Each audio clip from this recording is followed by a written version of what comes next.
It's a Hooking Up and Tracking Down show, going into our 13th season. Show dedicated to all outdoorsmen of all levels. Guys committed to giving you the facts about what's happening in the hunting and fishing world. They continue to share stories, information, and give advice on the great outdoors while making sure outlaws are exposed for the bad people they are. So pull up a chair, kick back, and prepare to be entertained as we pull the trigger on another presentation of the Hooking Up and Tracking Down show.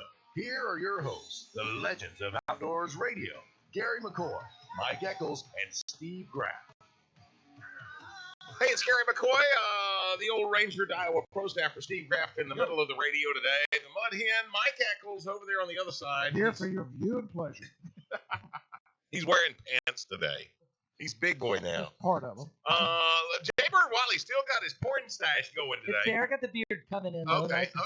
I would have already had the beard, but I shaved it back off for the mustache for Mardi Gras. He shaved it Mardi this Gras morning. thing. Yeah. He shaved it this morning, but he's got it half back No, now. I mean, he could have a full beard by tomorrow. God, I hope so. That's just crazy. I'm tired of this thing. We are hooking up and tracking down 11:30 The Tiger. Thanks for tuning in. First part of the show brought to you by Despino Tire, Bucks and Bulls Guides and Outfitters, Primo Targets, Lost Frontier RV Park and Marina, and Bayou Outdoor Super Center.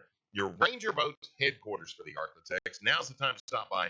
Let their great sales staff show you the best boat on the market today. We're talking Ranger Boats. I talked for a couple of hours the other day.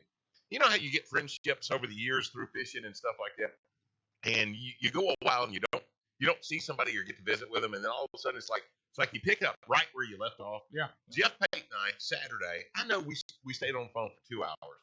He had Darla in the back cooking us breakfast. I'm on the phone. People gonna start talking about y'all. No, but it was just, we're catching up, talking about old days and stuff like that.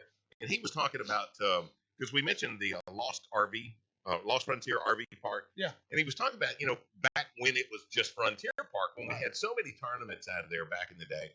And he says, you remember, there were no boat roads on Toledo Bend back then. Yeah. You just had to know where you were going. Nothing was marked. Nothing was marked. Yeah. And you had to know if you were running old 1215 highway or if you were running the north-south boat road or the 1,000-foot road, whatever the case might be. And, the amount of time that it took to commit all that to memory.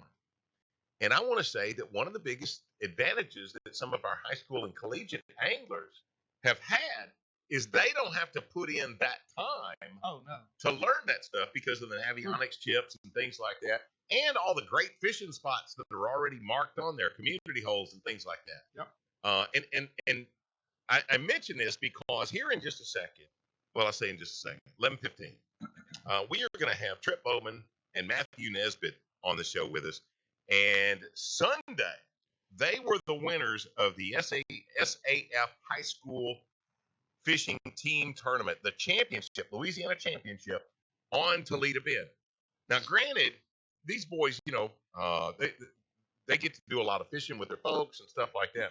But still, you think about the roads that have been paved for them in advance that gives them a great head start. Oh, yeah. On how it's like YouTube videos on how to hit a baseball and stuff like that. Right. Those things are there. Whereas we had to learn the hard way. But they still have to go catch them. Oh, I'm not knocking that. I know. Yeah, but that's a point that I probably have never thought about. You turn back the clock 30 years ago. Yeah. Half of your challenge was finding getting to where you wanted to be. Yeah. And then once you got there, once you got there, figuring out where you were and how to get back where you lost. Yeah. I can remember going to Toledo Bend with my Uncle Gary, and we would fish the old road bed that runs between Anderson Island and Bison's. And there was an old bridge down there, and we'd fish that old road bed. But when you went to Bison's, you had a machete and wasp spray. Yeah. Every time you went. Right. Oh, Mr. Bison wasn't that bad. Yeah. Jimmy wasn't. Jimmy'd have a drink with you. Mr. Robert, total different story. But again, and we didn't get to experience Toledo in its heyday, but Red River we did. Oh, I did. I got to experience Toledo when it was prime. See, I did. But yeah. Red River, when you went to the jungle, there's a reason why it was called the jungle. I mean, you couldn't see nowhere. But you had to learn all of that the hard way. Yeah, you had to navigate. remember when Just I because get. you went there once didn't mean you were going to get back next week in the tournament. Yeah. Exactly. And one of the things that Mr. Robert always said was, you just remember this. He says, when you're running up and down my boat road, coming from the river, headed straight into Robert B. Sons, he says, this lake is different every day. He said, just because there wasn't a log in that boat road yesterday, don't mean there won't be one there today. Yeah. Because, stuff moves and floats, and you got the high water situation. In fact, last time I looked, it looked like the lead is trying to push back up to pool stage. Yeah. So I'm anxious to find out what these kids did, but I'm also anxious to watch the next generation and what's coming for them, the tools that are going to be in their box. Had some great stuff going on. In fact, coming up at 12 noon today, Chris Zaldane is going to be on the show, and of course, we're getting ready for the Bassmasters Classic coming up the first weekend of March. What is it, 4th to 6th? I think so. Something along those. Yeah. Or 5th, 6th, 7th. 7th, 5th, 6th, 7th. That's my Yeah. birthday. Really? Yep. Way to go. My anniversary is March 6th. You'll never forget my anniversary again. No, I will not. But Chris is going to be on. He'll give us a preview of the upcoming Classic there at Gunnersville. That one ought to be a slugfest. What do you think? I think you're right. One thing I was concerned about is because they canceled some other tournaments in that region for the high water. Yeah. They're getting flooded out over there in a lot of places. I hope that doesn't happen for the Classic. That would be a disaster. Okay, we had the BFL on Sam Rayburn. That was Saturday, wasn't it? Yes, it was. This past Saturday, Anthony Sharp from Village Mills, Texas, came in with 40 pounds, 6 ounces. I saw that on our Facebook page. That guy cranked it. I mean, and he caught him by 8:30. He was done. Yeah. In fact, well, really, he was done before that, but he said, you know what, I got this 1 5-pounder. I want to see if I can call it. Yeah. How many times have you had to call a 5-pounder? Exactly. You think about in order to get a 40-pound string. Yeah. At some point, you had to call at least a 5-pounder. The day me and you caught him at Toledo Bend. Yeah. We might have been in that. I think it we could might have have been calling 5-pounders that day. Well, we were calling 4s. Oh yeah. Yeah. But you weren't at 40. Oh no. Well, Okay. I'm telling you, we'd been pushing. Come on, we'd pushed 30. Okay. we had a 865. Yeah, we had 13 and a half pounds of 2 fish. Yeah. So we caught a bunch of 4s and 5s. Yeah. But anyway, but second place. Second place was Randy Deaver, a local guy right here out of Blanchard, Louisiana, Gary's old stomping ground. 19-1. Here's the deal. He was only one fish. That's what I was going to tell him. Randy, you were only one fish out of first place. If it was a world record. Yeah, if it weighed 23 pounds, you smoked him. Another one, you could have doubled his weight and he still doesn't win. That's when you got. I wonder if the guy who won that realized, because he said he didn't think that they weighed that much, but I wonder if he realized, at 8:30 that morning, this is so one. Whether he had it won or not? Yeah. I think he probably did. Yeah. You get 40. And then you got to call the tournament director and say, "Hey, can I use my co-angler's live well to put my fish in?" Because they won't fit. They won't fit in mine. Yeah, you had to get permission. And I'm like, I never had that issue come up in my boat. Mike could have thrown away 2 of his smaller fish and still won. This is the mistake he made. He would have had big fish. He had 11-pounder. But he didn't enter big bass? He pulled the wrong one. Oh, no. But he still won big bass. Did he? He had a 9-something. He had the 2 big bass. But he pulled the wrong one. He had 11-pounder. He just grabbed the wrong one out of the bag. Wow. But anyway, third place was Kyle Dransgluski from Lufkin, Texas, 17-8. Kevin Lazion, no stranger. He actually won the first of these events. He had 17-4. Looking down the list here, Aaron Johnson finished 8th from Shreveport, 15-11. Todd Castledine, one of the big sticks over at Sam Rayburn, he finished 9th with 15-5. Easton Dowden, Bo Dowden's boy, finished 11th from Manny, 15-3. Phil Marks, the Strike King Pro, does very well in those events. Phil Marks finished 12th. Just looking down the list here, see if anybody else is from this region. Kevin Jean from Natchitoches, guy that I'm good friends with. Kevin's the general manager for D&M Bay. He finished 20th in this event. So congratulations to all those guys. Oh, Cameron Madison from Old Airline Boy finished 23rd from Bossier City at 13-3. His daddy and I played football In fact, his grandfather used to be my baseball coach when I was a little boy, Oh, really? Mr. Harry. Also, this past Saturday, Bass Champs on Toledo Bend. And what did it take to win that one? 25-61 by Wesley Dawson and Teddy Cloud. Okay. So Where are they from? they are one's from Vidor and one's from Chester, Texas. Okay. Second place is the team of Richard Stevens and Russell Miller. Nope. No, I'm sorry.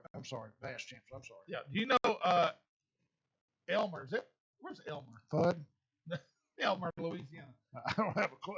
What am I thinking? I thought it was outside. Elmer. I never have a clue. I'm thinking Elmer Grove. Oh, Okay. never mind.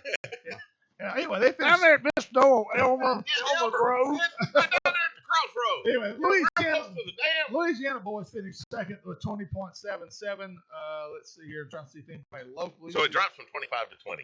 Yes, it did. Matter of fact, let's see here. What was 10th place? What was just, top 10? 10th place was 1745. Okay. Lake Charles. So 18 pounds puts you, in good standing. Oh, yeah. Exactly. Okay. Yeah, you were in great shape. Now, we don't have the standings for this, but Sunday, the Sweet 16 on Sam Rayburn, second place was Jeff Holder and Terry Burkhart. Way to go, boys. 22, 23 pounds. Yeah. Wow. Wow. Congratulations, yeah. Now, this Sunday, you're going to be holding the first of your Lucky 13 Lucky tournament. 13, yeah, on Caddo Lake. And I'll just go ahead and tell everybody right now, there's almost no way that we're not going to have the tournament unless just nobody enters. Right, right.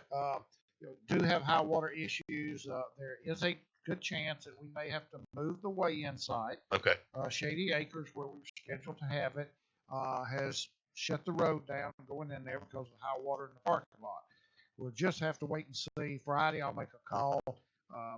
Would you just trust us if we call you and tell you what we weighed? Sure. Sure. Yeah. Try that. Oh my gosh. Never mind. I just forgot something. Anyway, we are going to have the tournament. I'll go right around the lake Friday and decide where we're going to have the weigh-in. Okay. The deal with the Lucky 13 is if we have 50 or 60 teams enter it, probably not going to have over 7 or 8, 10 teams come to the weigh-in. Yeah, because you got to have at least 13 pounds. Yeah. Or So, what you think would be at least 13 pounds. or what you think is big bass. Oh, yeah. That's the deal. I'm going to tell you, it's going to take a toad to win Big Bass. And I don't know. This could be one of those tournaments where a 6-pounder could do it on. Oh, on okay. Caddo. Okay. Just Yeah.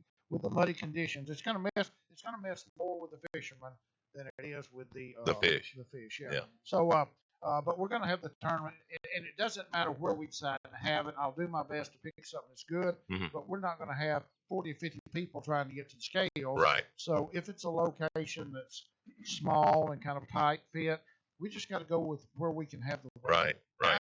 It could be fixed to get tough. Wait, because really? this is a cold rain coming through. Yeah.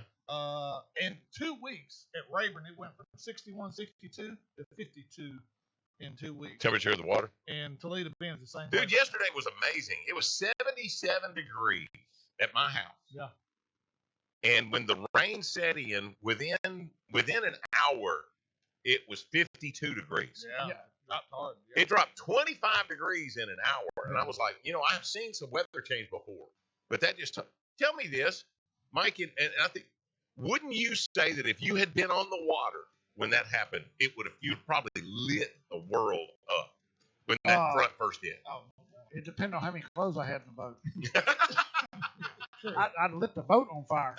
It got cold. Hey, sit tight. Matthew Nesbitt and Trip Bowman of Houghton High School were the Louisiana State champs at Toledo Bend Saturday. We're going to visit with those young boys right here in just a second. And before we tune off at 11:30, Yeah. Turkey hunters. Yeah.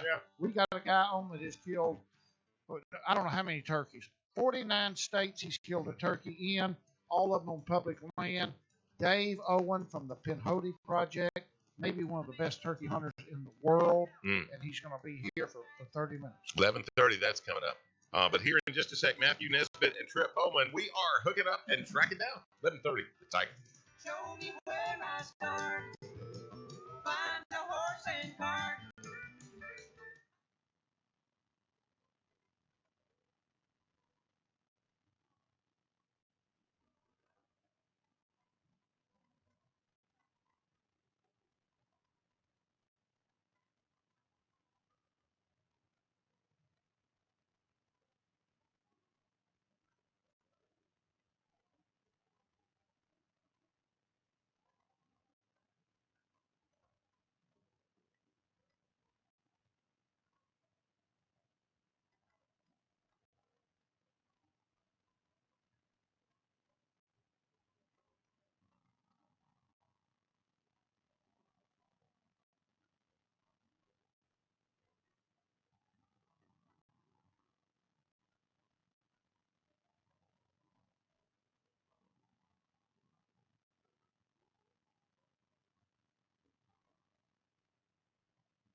Make sure to look out for us on the web at HUTDshow.com, a site dedicated to you and the great outdoors.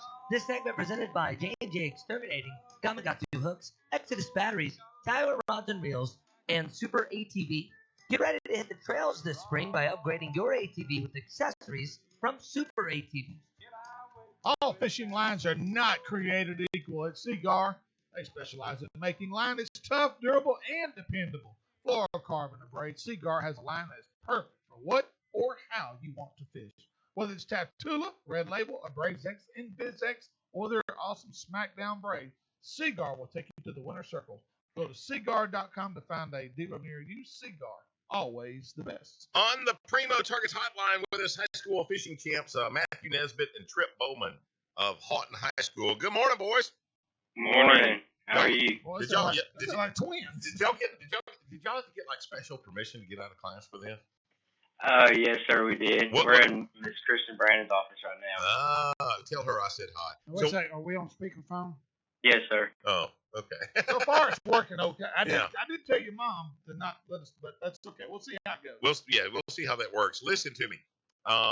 You guys smoked them. I want to say you had 5 pounds difference between you and second place. Now, second place, I got to mention this because Trip Bowman and Matthew Nesbitt from Houghton High School won the state high school tournament. Second place was Jace White, Brandon's son, and Kevin's grandson. Yeah. Jace White and Cole Golden, they finished second place. Y'all had 17-5. They had 12-8. Also representing the Shreveport-Bossier area, Justin Kaufman and Nathan Kaufman from Captain Shreve, they finished with 12.05 and third. In a tie for fourth, Tyler Alvarez and Joshua McAlfee from Airline, they weighed in 12.04. You got to go all the way to ninth place before you see somebody that you would think would have a home water advantage. And that was the team of Clayton Adams and Justin Glaze fishing for Stanley High School. And they finished up ninth place, and it was a 1, 2, 3 place tie for ninth with 10-13. Okay, so you guys smoked them with 17.05. Give us a little bit of a rundown. What'd you do? How did you make it happen? What was going on there, guys? We were fishing a creek drain with chatterbaits and flipping bushes on the edge of it, and it was working out up to the tournament. But the week of the tournament, the water rose a little bit, and we got in there the morning of the tournament, and we didn't get our first bite till 10:30 because of that water rising. The fish pushed up into the new water, and we started fishing that, and then we finally got our first bite and kind of got on them after that. Figured out where they moved to. Now, y'all were launching there at San Miguel, right? Yes, sir. So did you stay pretty close to the launch, or did you venture out pretty far? We ran pretty far south. Okay. Hey, let me ask you a question. You said you found them in these drains. How deep of water were the fish in when you found them? And then when they moved, how deep were they when you caught them? They were in anywhere from 5 to 8, well, really 3 to 8 foot of water or so. And when they pushed up in the tournament, we were catching some fish in less than 2 feet of water. Wow. Wow. What was the water temperature? In the main creek drain that we had found the fish in practice, the day of the tournament, it was about 51 degrees. But during the new water that they pushed up into, we found some of it all the way in 56. Wow. So now tell me this, was that the warmest water around, or, had you found spots that were even warmer? That was pretty much the warmest water we found anywhere during practice. Is that what told you, hey, we need to try this? That water was that much warmer? Yes, sir. Pretty much. So now, were you still catching them on the chatterbaits and things like that, or had you gone to just flipping at that point? We were catching them on chatterbaits mostly. That's how we caught all of our fish during the tournament. In practice, on the side of that creek drain, we were catching them on bushes and stuff, flipping and then throwing a chatterbait in it. But during the tournament, when they pushed up in that shallow water, we were throwing chatterbaits mostly. Did y'all have many other people fishing around you? No, sir. We didn't have any other boats around us. Wow. So you got 17 pounds. You're thinking, hey, we got a shot at this, or are you thinking, I wish we had 25 pounds? I mean, when we had we really didn't think we had almost 17. We thought we were really somewhere around 15 when we were headed back to the weigh-in, and we knew we probably had enough to qualify for the national championship because they take the top 10% of the field, and so we didn't think we'd have enough to win it, but we knew we'd be enough to qualify. What was y'all's big fish? Just a little over 4. Okay. I was watching the weigh-in on they had it on the I guess it was a YouTube video or something like that. I was watching the weigh-in, and you guys didn't even, when they asked you have a big fish you want to weigh, you said, nah, there's no need, because I want to say big fish in that tournament was what, right, just under 6 pounds? I think it was just under 5 pounds actually. Okay. 415 or so. And you guys were like, nah, we don't have anything that'll come close to that. So everything you had was pretty well cut out of the same mold, huh? Oh yes, sir. Our biggest one was about 4.2, and our all the rest of them were around 3 pounds. What was one thing that you say, if you went back to what was the key to your success, what would you say that one thing is? Because you had found them in one spot and then you moved to something else. What was that determining factor for you? Just having the thought in the back of our heads that we've been in that situation before where we were catching them somewhere and the water rose and they pushed up into that new water. Before 10 o'clock, before 10:30, we knew the fish were still somewhere around there. We just didn't know what the deal was, and I just had a feeling that they had pushed up into that new water, and when we started fishing it didn't take long before we started getting bit.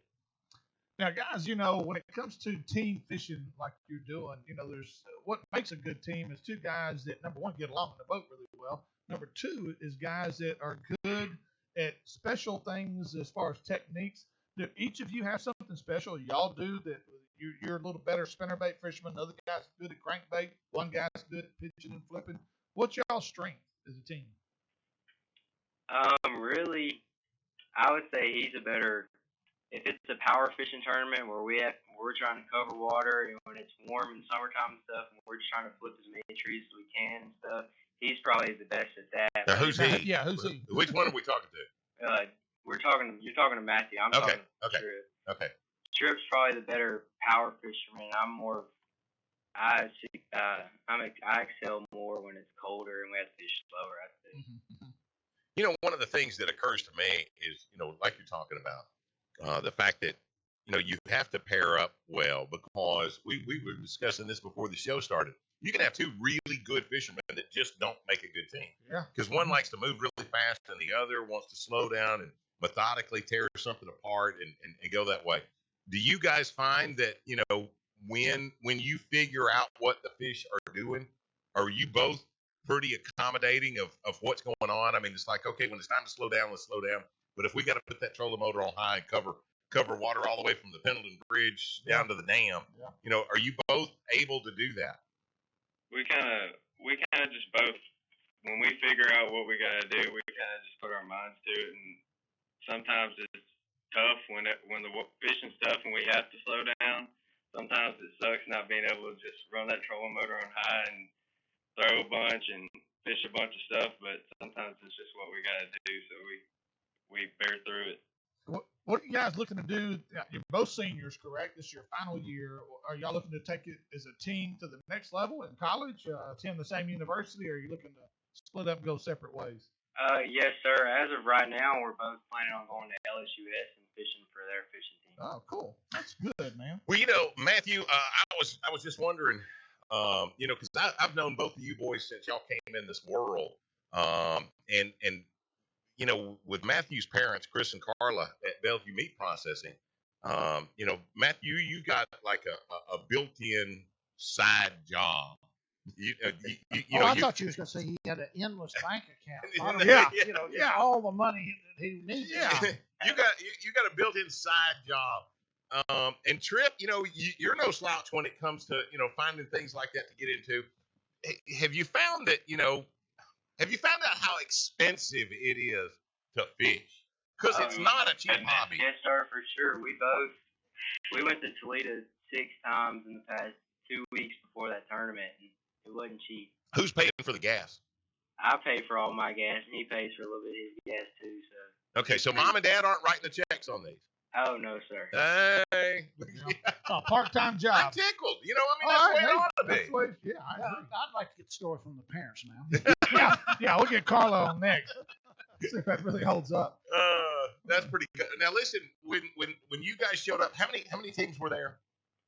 I think there was like 120 high school teams, I think, or maybe 110. I don't know, somewhere around there. Well, you guys have been to the Nationals before, have you not? Didn't y'all go out to like Kentucky Lake or something? Pickwick Lake. Pickwick, yeah. So I mean, the number of teams doesn't intimidate. No, No, sir, sir. not really. What do you find, that really motivates you? Is it the fact that the fish didn't bite before 10, or that, do you like it when you show up and, things start falling together pretty quickly? I'd rather it be tough for everybody and just, I'd rather everybody have trouble so where I'd rather not be a slow Yeah. coach. See, I like that. That's, yeah. Yep. When it's going to take 30 pounds to win, you can rest assured I'll have 4. Yeah. Yeah. Sir. Yeah. But if it's I gonna relate to take 14 pounds to win, then I got a shot. Yes, sir. I mean, it's just like, well, now listen, was there anybody special that you needed to thank? You got a golden opportunity here on the radio to thank any sponsors, anybody special. I know Miss Kristen's in the background. Thank you, Miss Brandon. Is there anybody else that you need to really mention?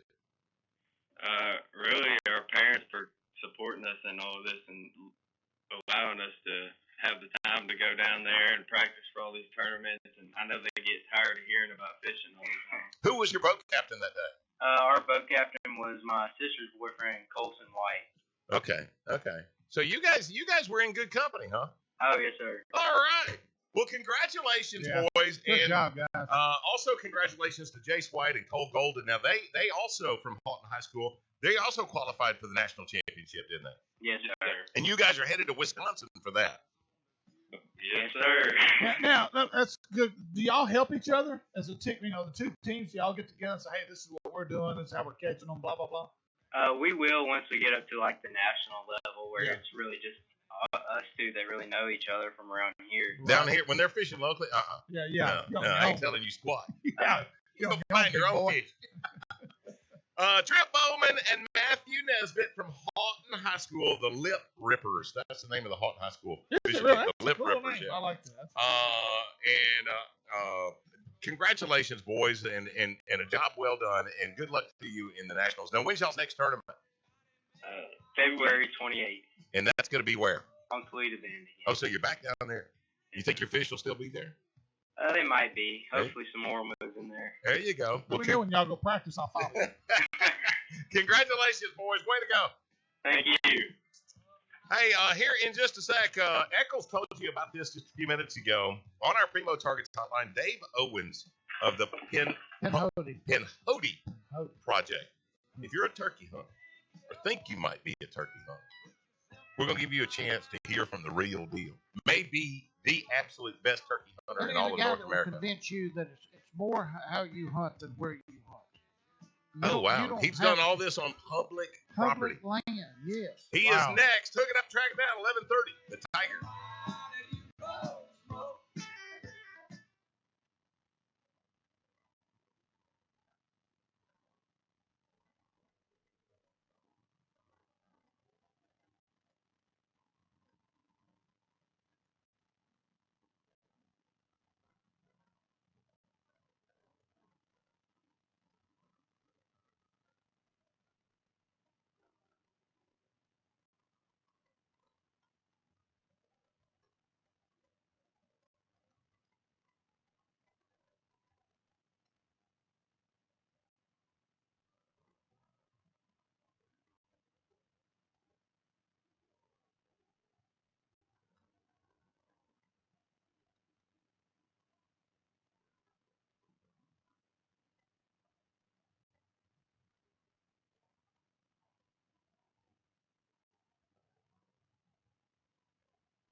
The Hooking Up and Tracking Down Show thanks you for tuning us in today. This segment presented by Sam Rayburn Marina Resort, Cypress Neon Doors, Nicholas Department Stores, Bass Champs, and Commercial Power Equipment. Stop by 750 Burt Coons in Shreveport to see everything you'll need to get your yard back in shape this spring. Go to mybigmower.com to learn more. If you're looking for a product that will make you a better angler, take a look at V&M Baits, tournament tested to help you catch fish and put money in your pocket. Designed by MLF Pro Cliff Pace and Jacob Porosnik, V&M Baits will help guarantee success on the water. So don't just tie on any lure. Get hooked up with a V&M bait from V&M Lures. Go to vandmbaits.com to see their entire line of baits available, or ask your local tackle dealer if they carry V&M baits. On the Primo Targets Hotline, Dave Owens of the Punhody. Okay, Dave, tell me how to say it so I get this right. It's Pinhody. Pinhody. Well, why isn't it P-I-N Hody instead of P-U-N Hody? Because I wrote it wrong. He wrote it wrong. Okay. Pinhody. Mike sent it to me the other way, so. So, Dave, is a turkey anywhere you go? He's going to do the same thing? Very similar. Yeah, they have tendencies, when in different terrains they adapt to help them survive a little better. But yeah, turkey to turkey for the most part. Well, Dave, first off, I want to give you some of your credentials. And first, I want to thank you for being with us today. You claim, and I got to believe you, to have killed a turkey in all 49 states in the United States that have turkeys, and all of them on public land. Is that correct? Yeah, the majority of them on public land. Okay. One or two sprinkled in there across the country that was on private land, whether I did some door knocking or whatever it would have been. But for the most part, it was all on public. But now you told me you hadn't killed a turkey in Alaska because they don't have them there. They do not have a turkey season. Okay, if I was you, I'd put one in a box. I'd fly up there, open the box, and do it. Say that you're the only person that killed a turkey in Alaska. You're not the first person to tell me that. But now the Pinhody Project, and I want you to tell us what it was launched in 2018. But Dave Owens, you are the 2018 National Wild Turkey Federation Grand National Senior Champion of 2018, and then just a few weeks ago, you placed second in the same event. Is that correct? That was last week. You were slacking last year. Yeah. I don't know what's wrong with you, Dave. Yeah. Come on, dude. You got to bow up, get you some. But now you I know it. I dropped the ball. Yeah. you buy some of these really expensive turkey calls, right? I make my own turkey. That's what I thought. Now, what kind of corn are you hunting these turkeys over? Is what I want. Oh, yellow acres. I don't stay in one place long enough for that to be done. Well, tell us what the Pinhody Project is. I know it's a set of YouTube videos, and I've watched some of them. They're pretty amazing. But tell me what it is and how you started that. It was just basically a documentary where, I turkey hunt quite a bit, and a lot of people had suggested that I document, my full season travels, because I dabbled in video and turkey hunting as convenient for many years, and we hunt, anywhere from 10, 12, 14 states a year, so we typically hunt anywhere from, 80 to 90 days per spring, so that's a lot of spring wake up, and everybody wanted to see what it took, what kind of determination it took, and just, what all we did to make that come together. So that's what we did. When you say determination to make it happen, I mean, wouldn't you say that that determination is tested just in the preparation? I mean, you got to put yourself in a position to be successful. Absolutely. I mean, proper preparation prevents poor performance. I've always said that. So I've always tried to be extremely overly prepared every time I showed up at one location or another, and that's how I was able to find success in a lot of places and find success rather quick. I did a lot of research when it comes to, putting my feet on foreign ground, places I've never been before. I kind of educated myself on what to expect and made this whole this whole like protocol that I go through to prepare myself. Well, you know what? Now, one of the things that I have discovered over the last 5, 10 years is how wonderful the internet has become in order to do some preparation on places, lakes, and things that we've never fished before. You can look at Google Earth. You can travel back in time on Google Earth and see when a lake was down to its lowest, so you can see some of those underwater islands and stuff. Are you able to do that with turkeys? Check terrain and things of that nature, and pinpoint, essentially on your computer or your phone, hey, there ought to be turkeys here, before you ever get there. Absolutely, I'm a freak when it comes to topo maps. Turkeys utilize, in steep terrain, they'll utilize certain ridges and finger ridges and stuff to be able to, cast their calls down into to call up pins and places that they'll frequent due to the weather, and that's what I'm picking apart when I'm looking. When I'm looking at somewhere that I'm planning on going, I'm picking out those areas before I get there. So as soon as I show up, I can, kind of put myself in the right spot. So what makes good turkey terrain? What exactly? If I'm going out in the woods here in North Louisiana, what am I looking for?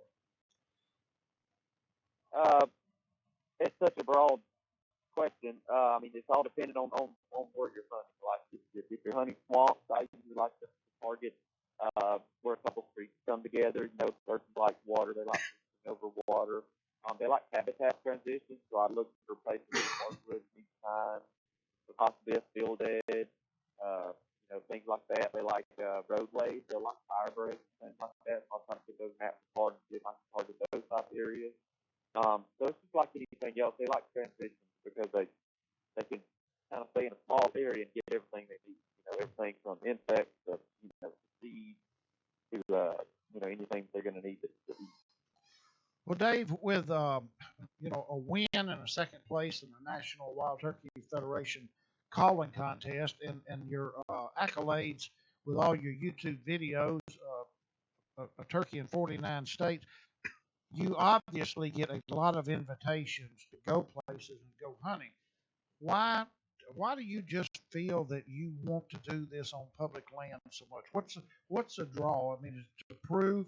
Is it just a bigger challenge? I just like flexibility. I don't like being pinned down. I like moving. If I get into an area and I don't find what I'm looking for, I like having the ability to pull up stakes and move on down the road. I found when you hook up with somebody and it just slows me down. Basically, put it bluntly, it'll a lot of times it'll slow me down. So I like doing my own thing. Not to say that I don't hook up with friends along the road, and it's not that I'm exclusively public land, because I'm not. I don't like turkeys wherever there's turkeys. I'm not. It's just that I find myself on public land a lot because of that very fact that I like flexibility. I like being able to stretch my legs. I like being able to cover huge amounts of terrain, and a lot of times when you're hunting private, that's just not a possibility. I can, if somebody hunts 300 or 400 acres or even 1,000 acres, I can cover 1,000 acres in a couple hours. So I'm looking to be able to extend my mornings by being able to move on down the road, and I found that when you kind of tie yourself down to one block of property, kind of slows my process down. Now we've got, we're going to have you on for the next segment, and I'd like for you to explain some of the we want our listeners to learn something, and talk turkey hunting techniques in the next segment. But let's finish this one up by telling us about the Pinhoti project, your YouTube videos, how people can watch it, and what are some of the highlights on your videos. Yeah, the Pinhoti project is like we have mentioned earlier. It's just kind of a documentary style, day by day video series where you can follow me from opening day, which is we usually start down in South Florida at Everglades, and we typically stay spring all the way up to sometimes it would be in Maine, which goes all the way to June. I was in Pennsylvania last year when it ended, so we usually take it to the end of May or beginning of June every year. So we kind of extend spring as far as we can possibly extend it because we just can't say no to it. What does Pinhoti mean? Pinhoti is a Creek Indian word that means turkey home. And there's a popular hiking trail around where I was born and raised, and that popular hiking trail is called the Coast Trail, and it goes through a big block of public land, and we hunted along it, when we were younger, and kind of that's what we cut our teeth doing the turkey hunting thing and learning and messing up and all the trial and error that we that comes with doing this thing. So it makes sense to go with a name that kind of has the downhill thing. So what is home for you, or where the Pinhoti Trail is? Yeah, Cedartown, Georgia is where I was born and raised. Okay, so you're a Georgia boy. Yep, yep. Well, now wait a second. Who's working while you're turkey hunting for 6 months? I mean, Somebody got to make the house hey, vote. I was on the fire department. I had a pretty dang good vacation, but they expected me to show up at work every once in a while. Yeah, well, I've made a lot of sacrifices. Let's put it that way. I've made a lot of sacrifices to be able to hunt 3 months out of the year. I've always said that I'll do anything the other 9 months out of the year to allow myself freedom to hunt the 3 months. I'll do a lot of things those other 9 months out of the year nobody else wants to do. So you're not married. But I'm not. Yeah. Yeah, there you go. Yeah. There's the key right there. You just became a wealthy man. Yes, you did. Dave Owens of the Pinhoti Project. We're talking turkeys, and here in a minute we're gonna see if we can't get Dave to help you be a better turkey hunter. I want to hear some calls. Oh, you bet. We're gonna do that in just a sec. We're hooking up, tracking down 11:30. The Tiger.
Can't tune us in live? Go to HUTDshow.com and click on the show and see a segment or an interview you may have missed. This segment presented by Candyman Pet Lodge, United Rentals, Jimmy Garage's Snackety Sport, Bass Cash Bash, and Toledo Town and Tackle. Your one-stop shop for your next trip to Toledo Bend. Bait and tackle with the best burgers in the region. Toledo Town and Tackle has everything you'll need. Today, there are more line options to choose from than ever before. Each have their place, but Braver Fishing Line is unique and has some great qualities such as tough, abrasive resistance, heavy-duty line with small diameter, but its best characteristic is sensitivity. No other line gives you the feel that Brave does, and Seagar Smackdown is the best. So if you're looking for a great fishing line that will take you to the winner's circle, choose Smackdown Braid by Seagar. This has been your Seagar Fishing Line tip of the week. On the Primo Targets Hotline with us, Dave Owens of the Pinhoti Project. We're talking turkeys, and Dave's accolades too numerous to go through. I mean, number one, 2 years ago in the National Wild Turkey Federation turkey calling. This year he He was sloughing. I don't know what was wrong. He was off his game. Fell all the way down to second. Yeah. And I mean, if you can't do any better than that, I don't know what you're doing on this You're show. gonna sleep God, tonight. yeah, something wrong with him. You know, he's out drinking or something like But that. Dave, I do want to ask: is like duck calling contests? They're not really calling ducks. Is the turkey calling the same way? It's all about show, or are you actually trying to who's the best turkey caller? The difference in duck and turkey is a lot of times with duck calling, they're showing off the call. Right. In my opinion, they're showing off what the capabilities of the call are. As far as turkeys, we're being turkey. Okay. You're not showing off the call. You're trying to replicate it in turkey or a male turkey to the best of your ability. So yeah, they're quite a bit different than the duck calling turkey call. Yeah. Okay, so Dave, you have you grew up there in Georgia, and you've traveled the world essentially, shooting essentially every kind of turkey known to man. And we're blessed here in the northwest corner of Louisiana having some of the best bass fisheries anywhere in the world. With Toledo Bend and Sam Rayburn and Caddo Lake and the lakes that we've got here. Is there a spot that Dave Owens says that that really is the turkey capital of the world? And there's a lot of areas that are really good turkey hunting. You've got areas that have that reputation. You've got Missouri was for many years the turkey capital. That's where everybody went to kill turkeys, and there's a lot of good ones. Honestly, I would be hard pressed to put a tag on the map as far as the best. Because a lot of that has to do with what people like. A lot of people like the big timber of the Pacific Northwest, hunt near them. Some people like the swamps of South Florida, hunt osceolas. So it's so personalized, I guess, as to what someone else thinks is the best turkey hunting. Well, I was just thinking about the average Joe. If he wants to assure himself some success, where would be a good spot to go? Because if you're going to be hunting public property like that, or even if it's somebody's door that you banged on to go hunt their place, I mean, to me, what begets an addiction is success. Nobody ever gets hooked on losing. Yeah. And so, if there was a spot that you said, average guy, you hunt in this area, if you do it the right way, you ought to be successful. And Missouri would be one of those places. Missouri, you've got Wisconsin is really taking off. They've got an abundant turkey population that's doing really well. You got Georgia and Alabama who have really solid turkey population. They are in the southeast, and typically these birds in the southeast, are a bit tougher. They've been hunted a little bit harder. It seems like you got extremely long seasons, so they allow you to kill quite a few turkeys. So those birds seem to be a little bit tougher for most folks. But I mean, you can go out west and hunt deer gums, which are typically a bit more abundant when you get in their circles. It's all relative to where you want to go. Well, Dave, I know there's somebody sitting out there saying, well, he hadn't hunted where I hunt. The turkeys I hunt are a lot smarter and a lot harder to kill. We hear that all the time. But your deal is, like I said, as pretty well as a turkey is a turkey. And you say something about the difference there's no difference in hunting public land and private land. You just have to worry about the people instead of the turkey acting different, right? Absolutely, yeah. Turkey's a turkey. I've always said, a public land turkey is no harder to kill than a private land turkey, but a public land turkey, but it's harder to kill a public land turkey. Everybody's like, wait, that just went in a full circle. But what I'm saying is that actually killing the turkey, calling the turkey, and doing all those tactics is exactly the same. But why killing the public land turkey is different is because you have the people that you have other obstacles that you gotta take into consideration that you don't have if you've got a place that people private with lockdown and you don't have to worry about somebody coming in and bumping the bird or the bird being hunted while you're not there or something like that. So, Now, Dave, one of the with duck hunting, a lot of guys call too much. What's the biggest mistake you can make as a turkey hunter? Can you do the same thing? Can you call too much or at the wrong time? Is it all about timing? absolutely, yeah. I mean, you can call too much, you can call too little, you can call at the wrong time, and what you're saying and when you're saying it's a much bigger deal than how you say it. Everybody's always worried about the sound, and they don't sound as good as somebody else, and their yelp is not as clean as somebody else. But that is not nearly as important as knowing when you need to say it and how. You know what I'm saying? Like uh, when you need to kind of show some excitement in your calling, and when you need to keep it low and muffled and that kind of. It's kind of like wooing a girl. I mean, ain't no difference. Absolutely. You gotta say the right thing at the I'm right just time. saying, you just show her your wallet. Yeah. You know. Well, Dave, from state to state, we have different species and subspecies. Is there any difference in hunting the Osceola and the Merriam? I mean, different calling techniques. Do they act different? Or they just got some different colored feathers? Oh, there's big differences. Just due to the terrain that they use. Like those Meridian turkeys, a lot of times will move great distances from from daylight to dawn. A lot of times their resources are much more spread out. So you'll find a turkey and he may travel 5 or 6 miles in a day. Where these eastern turkeys over here, they may travel 100 yards in a day. They may fly down and peck around in one hardwood bottom for all day and fly back up within 100 yards there. So there's a lot of big differences. Osceola turkeys live in the thick vegetation down in South Florida where they typically don't gobble as much because they have a lot of stuff hunting them. They got panthers and everything else in that vegetation is so thick. If they make too much racket, they're basically just signaling, a dinner bell for everything around them. So typically those turkeys gobble less, and then your birds out west as it goes, you're going to typically gobble a lot more. I think it has to do with that same terrain thing. They're moving a lot more, so it's necessary for them to call a lot more to call up in. So yeah, there's definitely tendencies and differences in hunting each subspecies. Now, you guys every year, somebody every year is attempting what they call the Grand Slam. Yeah. Explain what the Grand Slam is. You've got 4 main subspecies of turkeys in the United States. You've got the Osceola in South Florida. You've got eastern, primarily everywhere in the country on the east side, and you've got Rios that are throughout Texas, Oklahoma, Kansas. Then you've got Miriam from the Pacific Northwest and down to the desert of the Southwest, Arizona. And New Mexico and things like that. So the Grand Slam is just killing all 4 of those. You don't have to do it in a year. You can do it, at your leisure, but killing all 4 of them essentially means you kill the Grand Slam. And there's some guys that do it in a single season, and that kind of thing.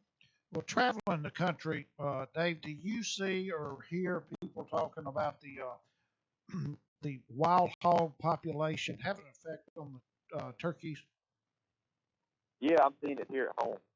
We've got hogs that we didn't have, had areas that I've never seen a hog. And starting about probably 5 years ago, started seeing little hog signs. Now, you can't find a creek bottom that's not ravaged by hogs. And, I assume it's taking a toll. I think that has a lot of that has an issue with, or that's the cause of these issues that are kind of circulating about turkey population kind of being on a decline in the southeast and things of that nature, and I'm sure that's a contributing factor.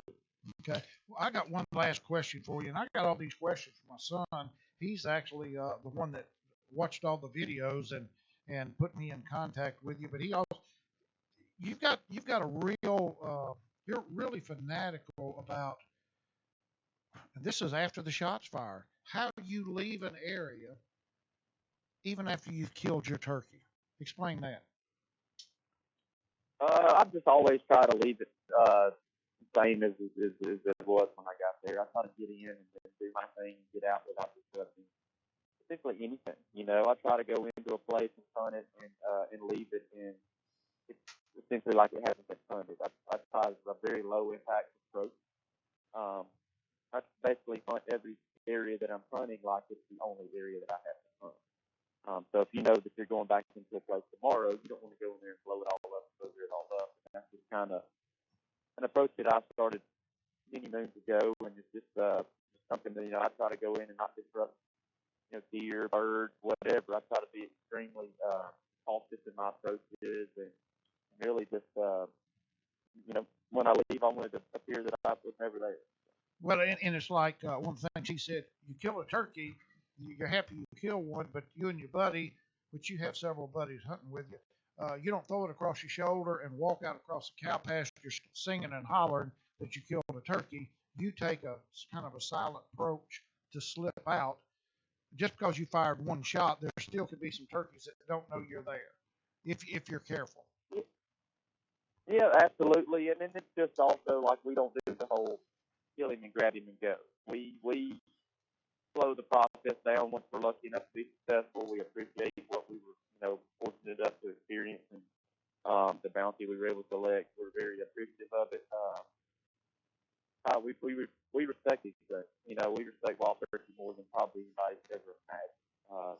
Like we devote our lives to hunting these things. So it gets a bit weird talking about it because people are like, okay, you're just turkey hunting, but it's bigger than that for us. Mm-hmm.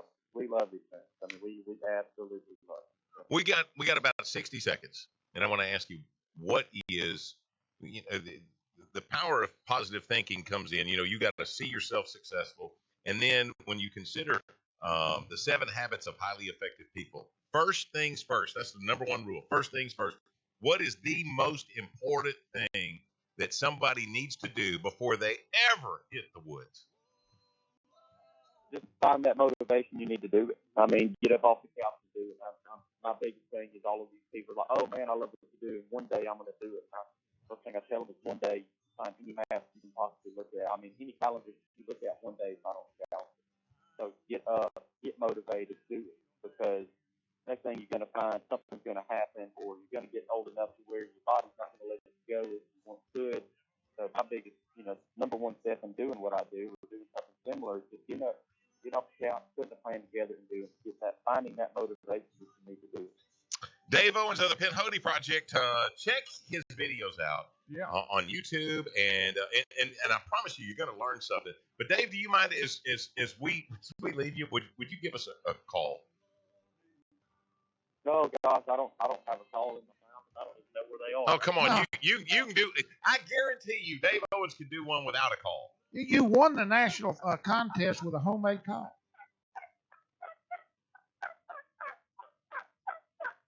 That's the best I can do with my mouth. There we go. That's pretty good. With his mouth. Yeah, that's pretty good. With his mouth. Hell, my feathers strutted out. I'm moving over. He's dragging tracks in the carpet in here. Dave, thank you so very much. I promise you, as we start to get into turkey season around here, somebody is going to be looking at that. And I hope you'll come back with us next year. Sure thing. Dave Owens with the Penn Hody Project. Take a look at the videos. You're going to learn something on YouTube. Thank you, Dave. And here in just a minute, we're going bass fishing. Chris Aldane's going to get us ready for the Bassmasters Classic. Yeah, he is. That's next. Hooking up and tracking down. 11:30, the Tiger. In the morning, late in the evening.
Welcome to the Hooking Up and Tracking Down Show, a program dedicated to the great outdoors and making you a better outdoorsman. Sit back and enjoy the best outdoor show around. I'm Jay Wadley. Here are your hosts, Gary McCoy, Mike Eccles, and Steve Graff. Hooking Up and Tracking Down show is. Oh, it's not my turn. Not your turn. It's Shut your up. turn. Okay, I'm sorry. Go ahead. Shut up. Take it away, Gary. This segment is brought to you by the Red River Waterway Commission, Iowa Rods and Reels, Seagar Fishing Line, and Lake Fork Marina. Make your cabin or motel reservations right now for Lake Fork Marina and Motel at the Big Bass capital of Texas. It's Lake Fork. Now it's my Now turn. it's your turn.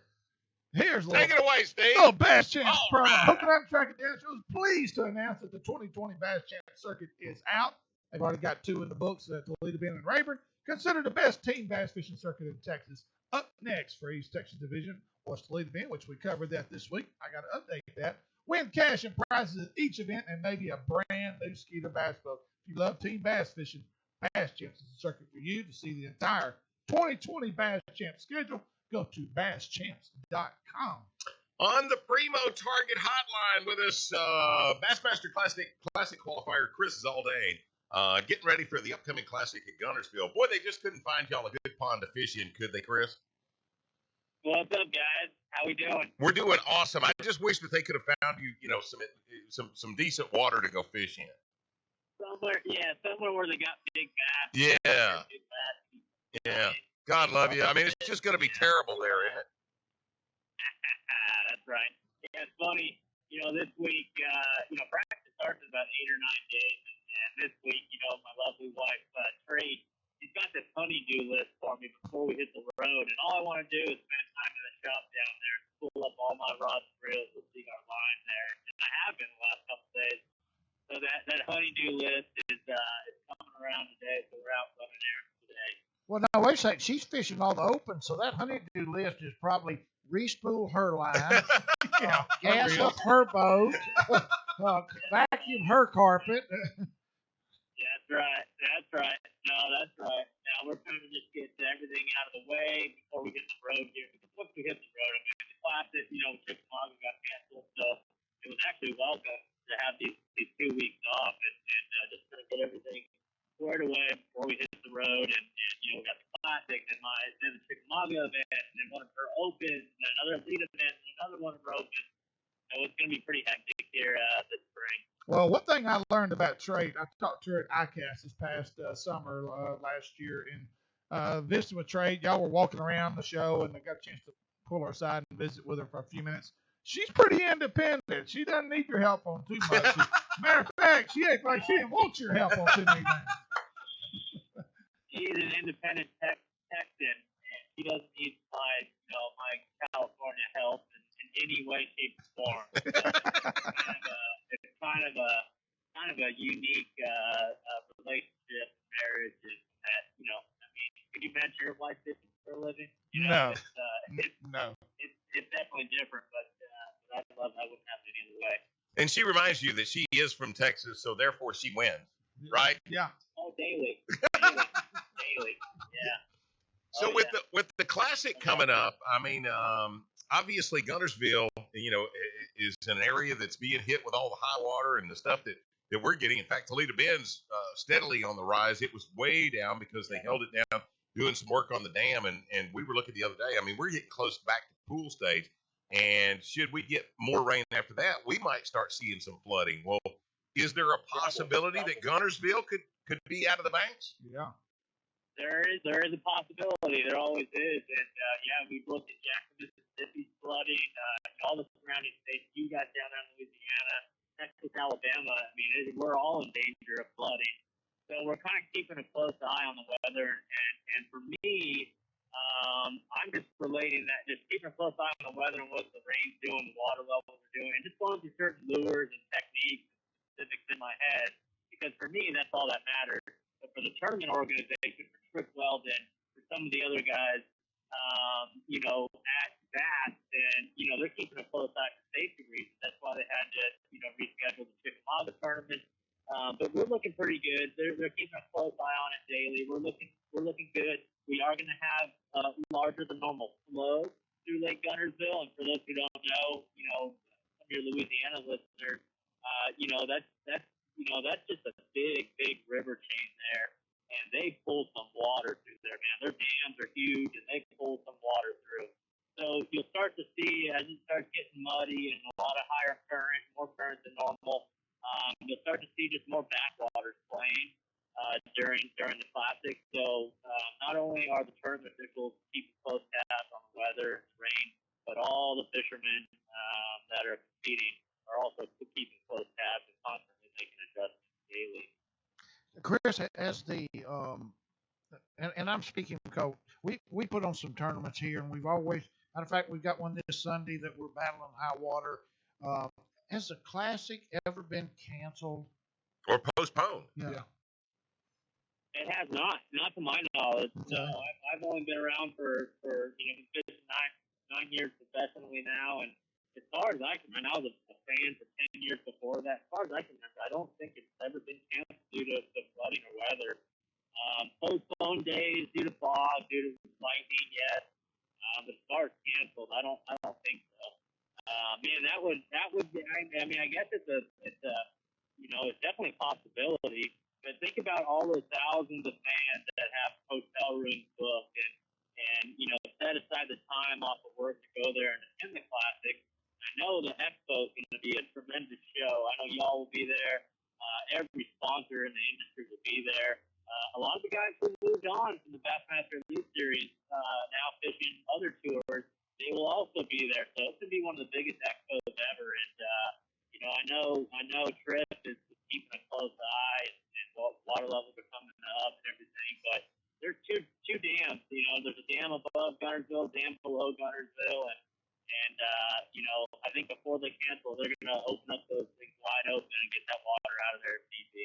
Well, I want to say, how long has the classic been held at this time of the year? Probably your entire professional career, huh? About 10 years. I was going to say about 10. I believe. Yeah, I believe about 10, 11 years. And again, I'm 9 years into it. So it's always been February, kind of early March, or mid-February to early March. So, like, for example, last year, or the last really classic I remember watching on TV at the stand was one Top Hero Maury one. I think it was Lake Wiley back in 04 or 03 or something like that. But it was a summertime tournament. He went way up the river, joined Scorpio Crankbait, won the tournament within 5 minutes. And so now it being a February, March event, last year I was in second place going into the final day at the Classic in Knoxville. And it's the same Tennessee River chain. And what I really like is last year I learned a lot about the Tennessee River and how the big bikes, 4 or 5, 6 pounders, how they relate to the current. High muddy water, high cold running water. We had the same exact conditions last year in Knoxville on Fort Loudon, and I had a giant day on the second day, almost 20 or over 20 pounds of fish thrown a swim bait, and I fully plan on looking for the same types of areas, techniques, and patterns at this year's classic. So definitely a big advantage having 2 back-to-back in a flooded, muddy Tennessee River chain, and I don't know how many of the guys that fished it last year are fishing this year, but I think that number's fairly low, and I'm pretty lucky to be one of those guys who experienced it last year and this year. Well, you bring up a really interesting point because you've learned the fish's tendency in that. So some history is good, but all too often you find that as a fisherman, we want to go back to the same spot if it were on the same body of water, and we get locked into those preconceived notions that they were here last year at this time, they ought to be here this year at this time. And so a lot of times, that works to your disadvantage. But learning the fish's tendency, what they're doing and how they react in that high water, you'd have to say that gives you a leg up on some of the other competitors. That is the name of the game, Mike. Is learning on the fly and applying what you learned that day or that morning or the day before. Forget about what we learned last year or the year before that. I mean, it's all about adapting on the fly, changing on the fly. I remember the pattern I developed last year in Knoxville. I developed it that day. I just kept an open mind. I kept a confidence lure in my hand, and I just looked down at my Humminbird Lake Master mapping card, and I was literally zooming in and out of that map and calling my shots. I'm going to get bit on that channel. I'm going to get that bit on that high spot. And when it's happening like that, and you can call your shot, you know you've got the best pattern that day. I certainly did that day of the Classic last year, and gave myself a chance to win that tournament. So those are the types of things I'll be looking for here in a couple of weeks, and I can't tell you which lures, techniques, or even areas of the lake will pan out because that's all to be determined. Once we get there, it changes on the fly. So hopefully I'll stay on top of it and make the right decision. Well, I know we're supposed to be talking about this year's classic, but you said something a while ago. You catch almost 20 pounds the second day, and you're throwing a swim bait in cold, muddy water. Contrary to what almost everybody will tell you, a swim bait's at its best, you've got to have some Visibility's clear, visibility. right? Yeah. So, I mean, you did have an open mind. Oh yeah, it all boils down to confidence, right? So on paper, Bassmaster Classic this year on Gunnersville, high muddy water, running current, submerged grass. On paper, guys are gonna say, "Oh, I'm gonna ride a chatterbait to victory. I'm gonna ride a square bill or a balsa or a trap or a big Colorado spinnerbait." Those are like the 3 and 4 lures that you're gonna see a lot of. I always like throwing something different, especially when certain areas are getting pounded. You may see some of the best fishermen all in one area, but the guy that succeeds, the guy who catches the bigger bag, is going to be the guy who just changes it up, changes that presentation, changes that lure. Everyone's going to have a red trap style bait on. Everyone's going to have a white chatterbait on. Everyone's going to have a red DT stick on, because tournaments have been won on that type of stuff in the past. But look for the guy who changes it up and switches it up and just shows them something different. And that's what I'm all about. Well, Chris Zaldane, you said a second ago that you got a confidence bait in your hand.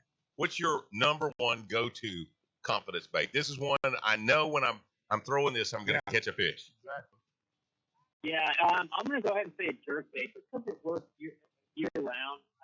And even on a flooded Lake Gunnersville, high muddy water, or even down there at Toledo Bend, Sam Rayburn, you can still find some clear water towards the backstreet pockets where the fish want to be this time of year. Even down in Louisiana mud, you can still find some of those canals and backwater areas that have the clear water. I love throwing a jerk bait at, especially this time of year. And that's just very, I think sending jerk bait, I'll throw it on a 15-pound Seaguar and Bizek. If I want to float it a little bit, I'll throw the bigger size jerk bait, the Magnum size. I'll just go ahead and throw a whole 20-pound monofilament and, float that jerk bait up above grass or stumps or logs, whatever it is. So that'd be my definite go-to. Doesn't matter what time of year, doesn't matter what kind of cover I'm fishing, but some type of jerk bait. Obviously, in the Division 110 variant, the big giant ones, smaller ones, floating ones, spinning ones, I'll use them all. Chris Zaldane on the phone with us. We're going to get you to hang out with us just a few more minutes if you've got time. If your wife isn't making you go into the grocery store or buy her another pair of flip-flops or whatever you got to get. Is that okay with you? Sounds good. Sounds good. Chris Zaldane getting ready for the Bassmasters Classic first weekend of March, and we're going to visit with him more about that here in just a sec. Hooking up and tracking down 11:30 the Tigers.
Make sure to check out our Facebook page at Hooking Up and Tracking Down. Insight and information about us, and every now and then we have some great giveaways. Like us and share for your opportunity to win some awesome prizes.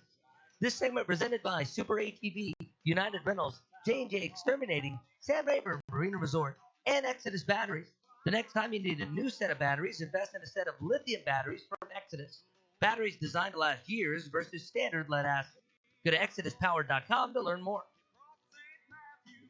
I'm not saying anything till you say something. Go, Mike. You got Go, all Mike. over graph. Take it away, Mike. Yeah, I'm not moving until somebody says go. Don't be that guy who forgot to sign up for the largest bass tournament in America. Bass Cash Bash is back for the 2020, bigger and better than ever. Whether you're a touring pro or a weekend warrior, you need to sign up.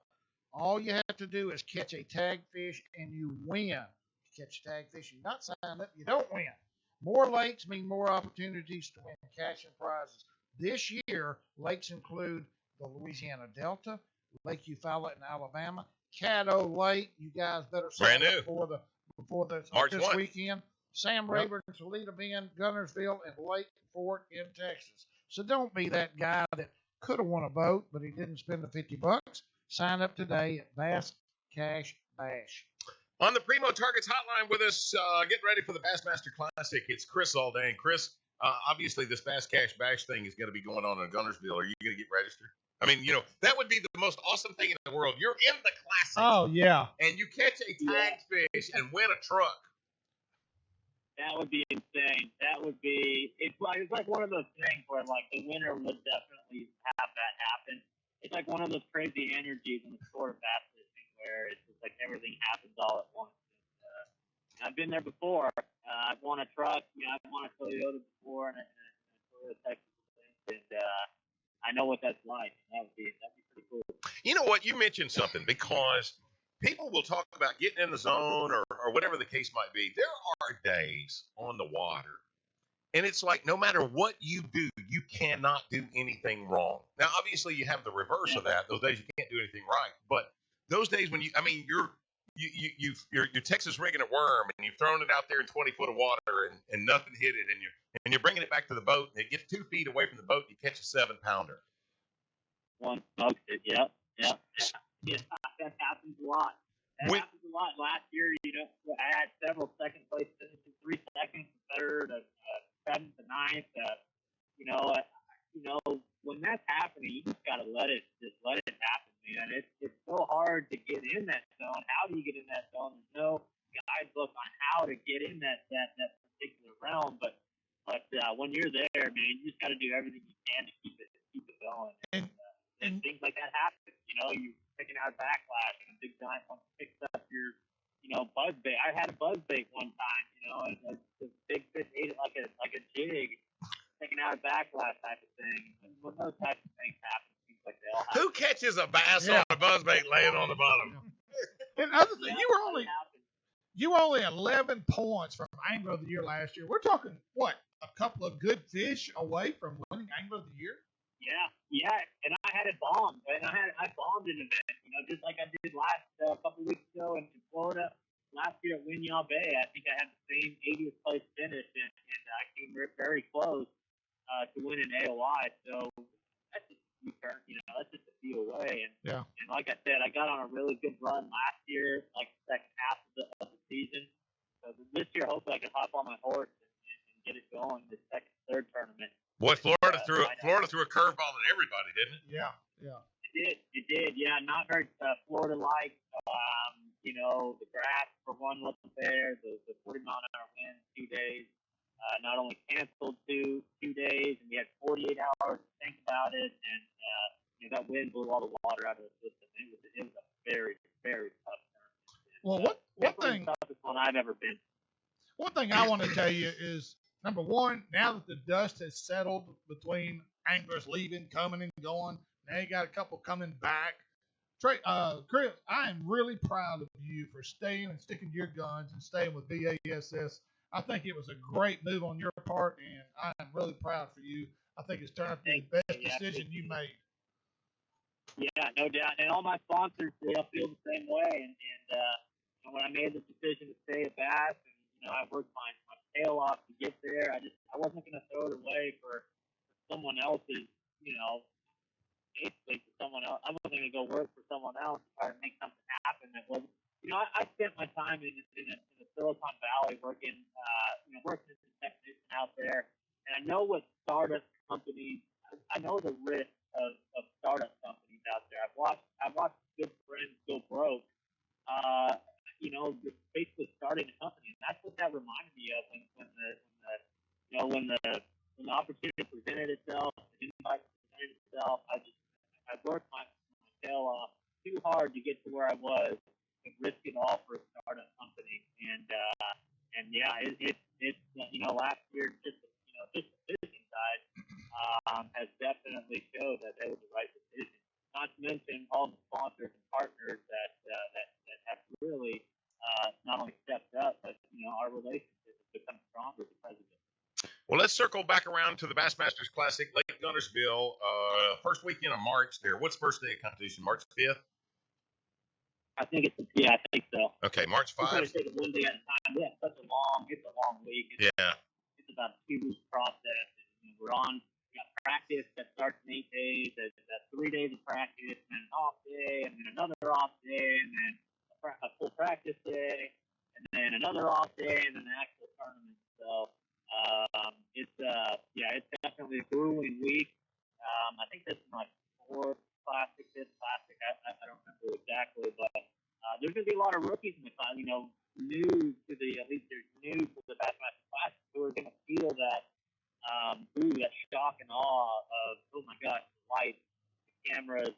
It is a huge event, and I don't care who you are, what your nerves are like, or what your ego's like. I guarantee you, when that horn blows and we take off that horn in the Bassmaster Classic, a lot of those younger guys, year one and year two guys, are gonna feel it. And, it's just one of those things you go through. Kevin Van Dam felt it. I felt it. Steve Reeves, all those guys, they felt the same way, and it's going to be a truly amazing. Well, we mentioned a few minutes ago, that obviously fishing up at Lexington, you have a little bit of experience on that particular river system and the inclinations of those fish and things like that. So our Exodus batteries question of the day today: if you could pick any angler other than Chris Zalday who possibly has an upper hand on this year's Classic, who would you pick as a dark horse to win? Yeah, I'm going to go ahead and say I'm going to pick someone. I'm going to pick someone like a Matt Heron, and I'm always saying that because I love all our young rookies, and man, they are good and they know how to catch it. But I'm going to go ahead and pick a veteran like Matt Heron. He only lives within an hour from that place, I believe. He's been on that body of water, couple hundred times. The last event we had there was an Elite Series event in May there. He had a top 10. So he knows it really well, especially in these adverse conditions. So I'm going to go with a veteran like a Matt Heron. He's a veteran, he's a local, and he catches them on the south. What's the biggest mistake that us weekend warriors make when we approach something like that? You're going to Guntersville, you've been there a couple of times, but obviously trying to get rid of those preconceived notions. What's the biggest mistake that we make when we hit the water? So nowadays, and man, I see it a lot of the beginner fishermen. It's like we all get our information from the internet or social media nowadays. So a lot of people, it's so hard to block out that preconceived notion or preconceived thought that we got from an Instagram post or from a Facebook post or from the Bassmaster Elite Series TV show. So the biggest mistake I think is not listening to your gut, not listening to what the current conditions are telling you. I wish that back in the day, Roland and Rick Fun used to do it. They launched their boat with no preconceived notions, no social media, nothing, and just let the conditions tell them what to do and where to do it. So, and I'm still guilty of it myself. I got preconceived notions, but the best thing to do for any fisherman, whether he's a touring guy or a beginner, is to launch the boat. Don't look at the social media or past history. Just fish what's going on that day. If it was a north wind, and we want a target land, let's just do South Bank.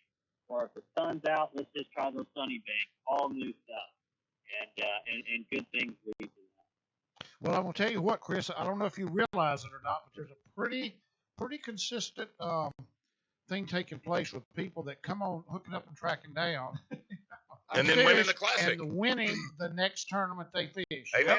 Yep. So the ball's in your court, but we've done our part for you. So yeah. Sounds good. And I'm gonna say this. I'm gonna say this with Chris on the phone.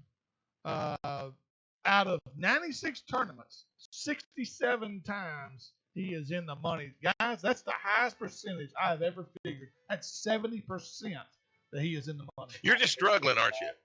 God love you. You just can't make a living at this, can you? That's incredible. It's all pattern fishing. Like I said, dropping those preconceived notions, trying to figure them out that day. And that's how you get those higher numbers like that. Keep that in mind, everyone. Try to forget what happened last week or last year. And really just try to figure it out. It's a good puzzle. It's a fun puzzle. If you let it be fun, it'll be fun. And you figure it out that day. And we'll be doing that here in a couple of weeks on Lake Huntsville. Tell your lovely wife we said hello, please. Sounds good, guys. Hopefully the next interview will be with next month here. 3 days after the classic. 3 days There you after go. the classic, we'll have you back, brother. That's right. Let's book it. Let's do it. All right, guys. Thank you, Chris Alden. We appreciate you, man. Thank you, bud. All right, guys. Till next time. See ya. Okay, I like him.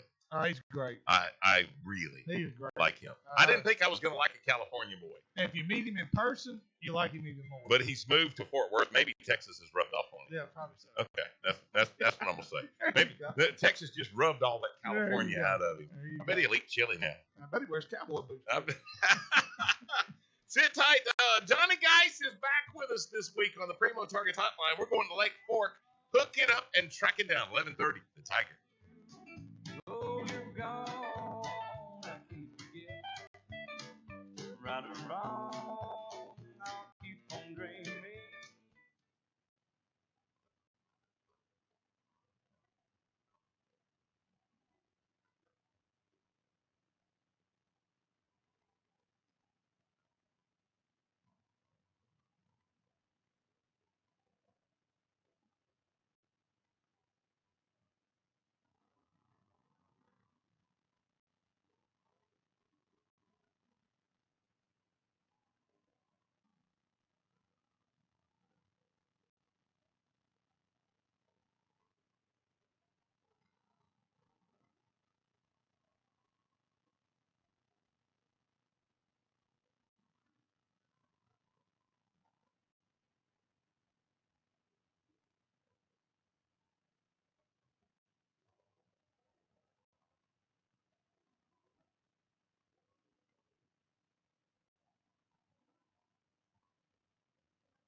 If you missed today's show, or maybe just a segment, tune in Saturday morning from 6 to 8 right here at 11:30 The Tiger. This segment presented by Primo Targets, B&M Baits, Jimmy Grange's Natchitoches Ford, and Lake Fork guide Johnny Geis. Make plans now to go out with the 4-time Lake Fork Guide of the Year, Johnny Geis. Go to mybigfish.com to book your trip today. Here's your Super ATV accessory of the week. Super ATV has one accessory that's not a product. It's a team of experts. Guys driven by performance and the desire to make parts and accessories that will make your ATV the best it can be. Years of experience by a team of professionals who share the same passion for off-roading as you do. So today we salute the Super ATV team of experts who take pride in creating the best accessories possible. To meet these guys and what goes into their research and development, go to superatv.com. And you know what? I'm glad you brought that up because on the phone with us right now, it's our brother, Lake Fork guy Johnny Geis on the Primo Targets hotline with us. And Johnny, you have a number of guys that will book a trip with you, a bass fishing trip to come over, even though you have gotten really good with that live scope and the crappie fishing. But you'll have a number of guys that book a bass fishing trip because they're getting ready for a tournament, whether it be a big fish tournament or whatever the case might be. And because you have tournament fishing also in your blood, you're able to advise them, okay, here's what I would do if I were going to try to fish this tournament. And it sometimes is a complete backwards approach than what they would think, maybe on Rayburn or something like that because of the slot on Lake Fork. Isn't that right? In fact, that's what I'm doing this morning, Alabama South County with a couple buddies. They're on a different boat. And I found some up in Blaze a couple of days ago. They went in there and he just called. He went back to it, called 4 and 4. And then I was looking at a different place. But the way you got to scout these birds on Lake Fork is you got to find those real good chunky unders. That fish that weighs 2, 2 1/4, 2.5 pounds, is under 16 inches. And if you get 5 of those, you usually get a pretty good check. If you get lucky and get one over the spot, that's where they're running for. Oh gosh, yeah, because you could go to Lake Fork and catch 5 7s. You could have 35 pounds and you don't weigh anything. You come in last. Yeah. I posted on my site 2 days ago. Good buddy, one of the best guys of the lake, Brian Duplechain. Brian had a cancellation trip, Monday it was, and he was already had the boat ready, and the customer calls him in. It looks like it's going to rain, so he goes on out and fishes. It didn't rain at noon, and he catches 8 fish from 4 pounds to 8.15, and that 8.15 wasn't but 22 inches, so it was an illegal fish for a bass. Wow. Well, it looks like the rain just got through you guys over there. It looks like it's just breaking off. Is that right? Well, it just started really. I was up on the north end of the lake. I could see the clearing up north of it, but now it's kind of backed up a little bit. We're getting a little bit of a sprinkle, but I hit 60-degree water 2 days ago, but it's cooled back down to 50 right now. So it just keeps pushing that spawn back just a few more. It probably won't happen this next week. It's going to be cold, but the week after that, March 1st, it's going to be game on. What do you think as far as this front? I mean, is this going to push the fish back out 12 foot, or are they pretty well committed to some of those drains, and coming on in? Well, the ones that I was catching was little buck bass. They're real shallow. You can go in and really find that temperature either on one side of the cove or the other that's 2 degrees warmer, and that's where you'll find the biting little male bass, and they'll weigh 2 1/4 if you get the right ones under 16. So the big fish, when Brian caught, they were out there 12 or 15, and they came up that day chasing big giant gizzard shad. He saw one buck. He said he swears weighed 12 pounds, hit the gizzard shad 3 times, finally got it, and he threw a chatterback right over there, and the thing wasn't. He was already full, I guess. He didn't get that fish. Then when he caught a black and blue jig. So yeah, these old big females, they're just staging out. They really hadn't left the 25 foot all the way yet. There's a lot of bait out 25 foot right now. Man, everything's kind of backed up. 2 or 3 weeks. Usually we've had a little bit of a spawn started already, and it hadn't even come close to that yet. So it's all going to happen. Are you big time muddy over there, Johnny? Not bad at all. The lake went up. We were about 1.5 foot low, and it came up, got a little bit of rise on it, and they opened the gate and brought it down to 5 inches low now. And the rain expected this evening, tonight, tomorrow. It'll be right back up full. The shoreline looks great. The alligator weeds covered up. And, we're just waiting on Mother Nature to get a little warmth and sunshine and warm afternoons. And, man, I'm ready to go fishing. I'm headed to Rayburn here in the morning to go fish the Texas Steam Trail. So I hope they are biting down there. Hey, Johnny, I'm going to ask you when you're going to start fishing the live bait, the salties, and I don't want, middle of March or something like that. Is it right before a full moon, water temperature gets to 58 degrees, or the first week the fish actually pull in the shallows. What triggers the live bait fishing on Lake Fork? Well, we flew with it a good while Sunday, and brother-in-law Dave Gray, he catches one right at 5 pounds. We wasn't on the lake 5 minutes, and the fork went down. He got the first big female of the year, and we didn't get any other bites. And your question's right on. It's 60 degrees. It's 60 to 62 degrees. The big females on Lake Fork, they'll be pulled up against the weeds, and that's when I'll start fishing salty under fork for customers that really want to catch the personal best. And usually we'll get 15 or 20 opportunities a day, and they're all going to be 5 to 8, 9 pound fish. I'm ready for that, but I like throwing the chatterbait and underspin and swim jig too, and all the cover. So we just do a little bit of both, just keep them biting. Johnny, I'm sure you were listening listening a second ago. We visited with Chris Zaldain, getting ready for the Bassmasters Classic on Gunnersville. And one of the things that he mentioned was how having a preconceived notion can really be bad for you. You got to get out there and fish that water that you're seeing today. As a guide, I mean, you're there every day. You see this every day. But when you show up and maybe what they were doing yesterday, you're thinking that's going to continue today. How often does a guide like yourself that has an intimate knowledge of Lake Fork, how often do you put the boat in the water and you go, it's going to be different today? About every day. I've learned here. And you're there every day. Every day. I mean, I've learned here, if they're biting that day, you need to whack them real good because it's going to change the next day.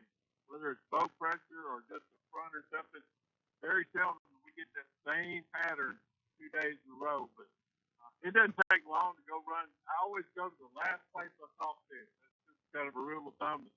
I get on the water, I go to the last place I caught them, and if there's bites still in that area, that's a great day. If it's not, it's back to hunting section and process elimination. And I do a lot of deep water fishing, as you know, and I'll bounce back and forth. We'll be fishing 20, 25 foot, and it's almost fall time, and we'll go beat the bank at 52 degrees. You never know. You got to keep them honest by trying a little bit of all of it. How long will Johnny Geis fish with a lure and not catch a fish before he changes?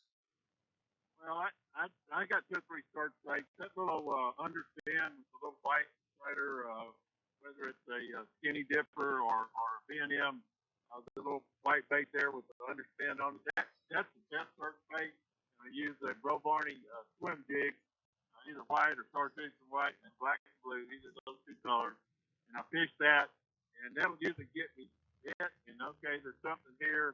I changed over probably to a Cinco. That's been a real good one. I caught a couple of nets this week.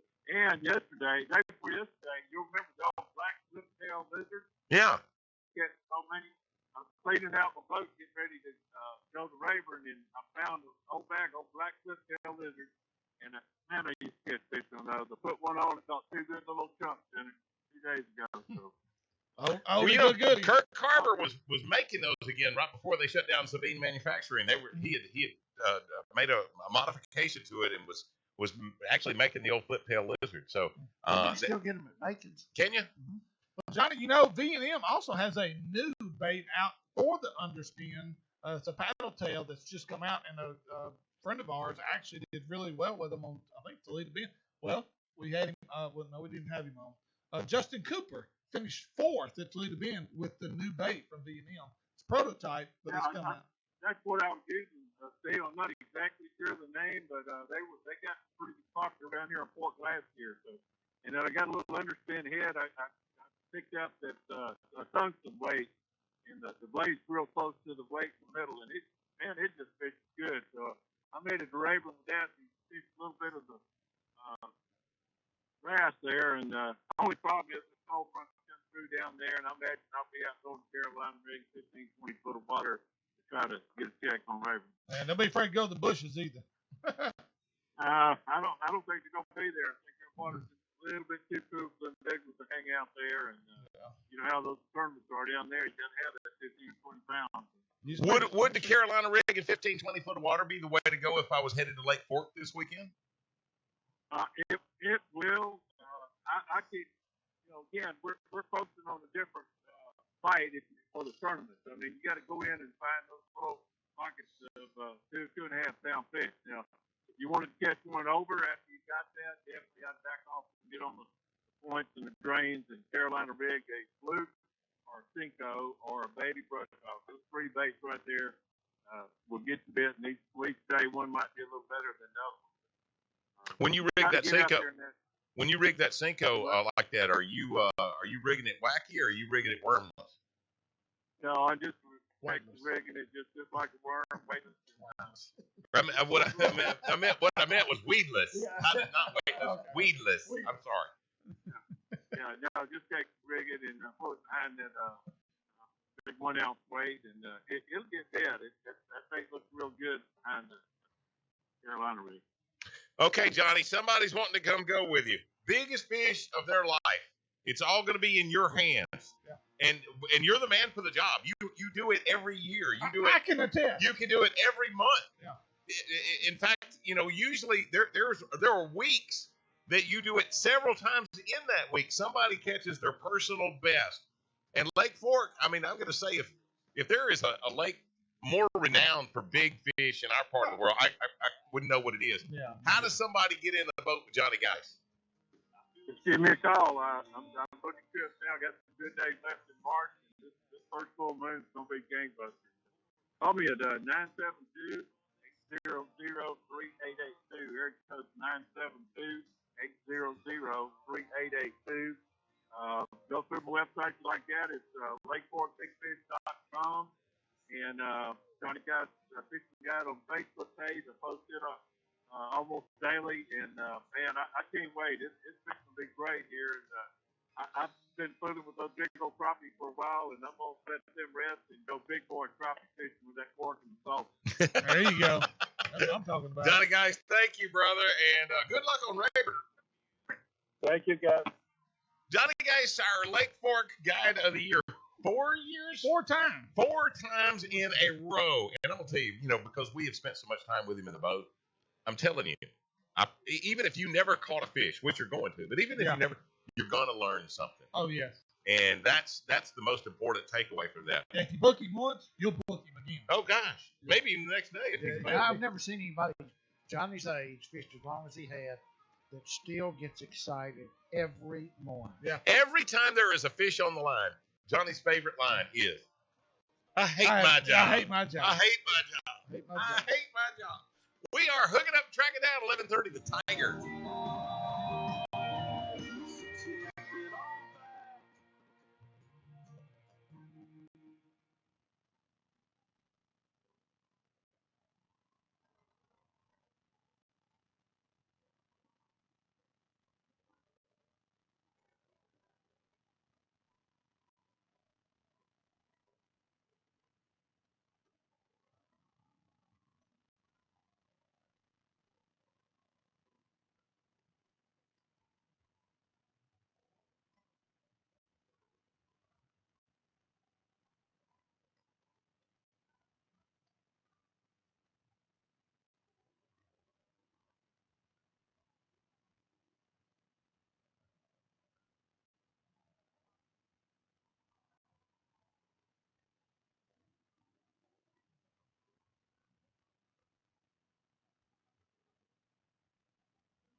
Thank you for tuning us in today, and hopefully you've learned a thing or two that'll make you a better outdoorsman.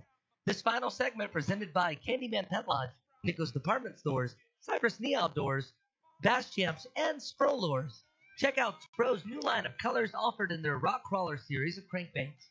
One more time, here's Gary, Steve, and Mike. And Mike's getting your dial with best time I to fish. got it. There he is. This weekend at Iowa's Best Time to Fish this weekend is rated as excellent as we will be in a new moon. There's a slight chance of rain both Friday and Saturday, but now this has changed. 80% Sunday. That's down to 60 by that evening. With highs reaching the upper 50s and lows dropping into the 40s. With warming temperatures this past week, water temperatures will be on the rise. And you wrote this before it rained, didn't you? Yeah. And big female bass will start to return to the shallows. With more rain this past week, area lakes will continue to rise and be muddy. Best times are going to be midday, Friday, 9:37 a.m. to 12:37 p.m. Sunrise at 6:52, sunset at 6:05. Saturday, 10:25 a.m. to 1:25 p.m. Sunrise will be 6:50, sunset 6:05. Sunday, 11:10 a.m. to 2:10 p.m.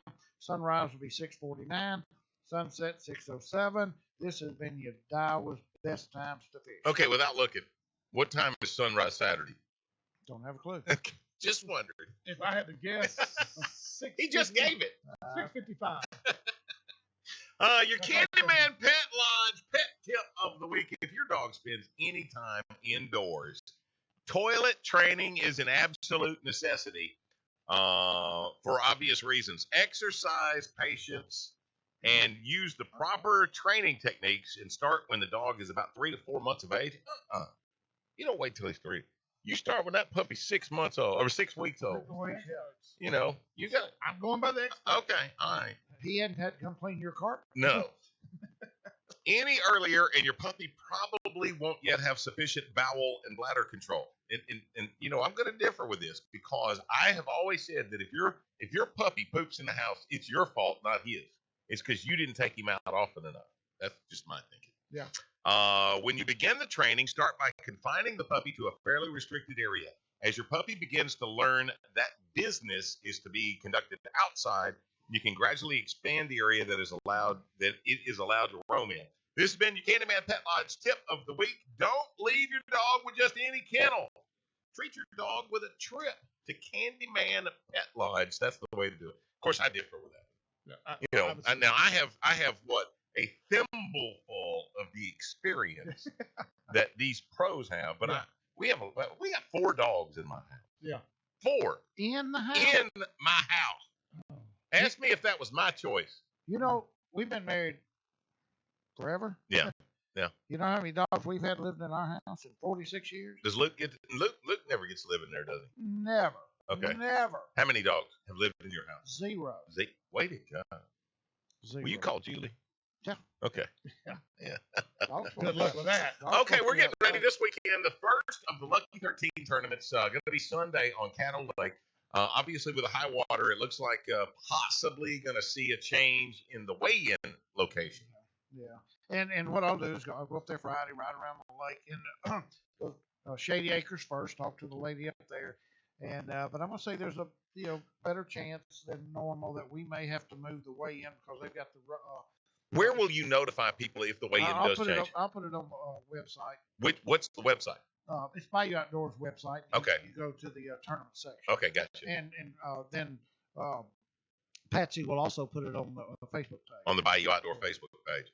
And Okay. I may do that. I may do that Thursday. I don't know, but Friday's a good day to do it. I mean, it doesn't matter. I mean, it doesn't matter. All you got to know is Sunday is where the weigh-in is. Right, exactly. But I will do it as quick as I can. Yeah. And if you think you got 13 pounds, go put them on the scale. Yeah, you got to load them up. You better go. And if you think you got big bass, we'll pay one place big bass. Okay. We just hope we have a good turnout. Entry fee is how much? It's $160. 10 of that goes to big bass. Okay. And we pay every team that has 13 pounds or more. Right. There's been some confusion about that. Somebody said, "Well, if I got 15 pounds, I don't get a check." Yes. Yeah. That's not great. That's like great. people, when it says, you must be 21 to enter. Yeah. We've had people say, Well, I'm 27. Yeah. Okay. All right. Here's your sign. Yeah, buddy. All Yeah, right. but this is a new format. I've never done it before, and I'll tell everybody right now. My deal is you never change something in a tournament unless you find out it's illegal or unsafe. Yeah. If it didn't work out, you change it next year. Right. But you don't change it for it. This is one of those deals where I'm going to tell you, we've never done this weigh-in. We've never done this format. We're all working our way through it, and it could be that after the first tournament, second tournament, I may say, okay, to speed things up or to make this easier for everybody, this is what we're going to do from now on. This will never happen. This will never happen. So I'm just, but what if somebody comes up there, throws their fish on the scales, and they weigh 12.99 pounds, okay? But nobody else catches 13 pounds.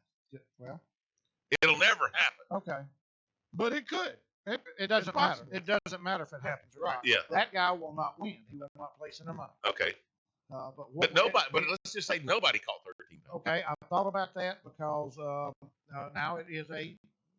I don't think it's going to happen. No, not with our fishermen. It's possible. Somebody's going to win big bass. You don't have to have 13 pounds to win big bass, right? Oh, right. I mean, you could have 1 4-pound fish, and if that was big fish, you win the money. Right. But what I'm going to do is, if nobody has 13 pounds, the everybody that enters this tournament will get almost free entry to the next tournament. Oh, okay. Let's say it's $160. It still cost us to put this tournament. Sure. Yeah. Say I figure up it cost $30 out of the entry fee to run the tournament. Then the people that enter the first tournament where there's nothing caught, their entry fee to the next tournament will be $30. Wouldn't it be awesome though to be the only team that caught 13 pounds? Yeah. Dude, Yeah. I mean, because that could happen. Sure, it could happen. Yeah. That could happen. Absolutely. But somebody said, well, why don't you just carry the money over? Because we'll have a, lower than what we want entry this tournament, I believe, because of the weather. The next tournament is going to jump up. It's not fair for somebody to enter the March tournament and reap a double payout because they didn't fish the first That's tournament. a great point. So I would not just double the payout next tournament. No. Yeah. Okay. I got some news here. We got a meeting coming up at Canyon. LDWF will hold a public meeting on Caney Creek Reservoir. And by the way, guys, they are catching them there. The big fish are back at that place. Is there grass back in Canyon? Yes, the grass is really good. Okay. Never seen the lake. Couldn't drive there if you held a gun to my head. Yeah, and it is. I bet you could. With a gun to your head. There's a guy had 5 fish weighed like 35 pounds last week. I mean, there was a guy when Rayburn had 5 weighed 40. Remember him? Exactly.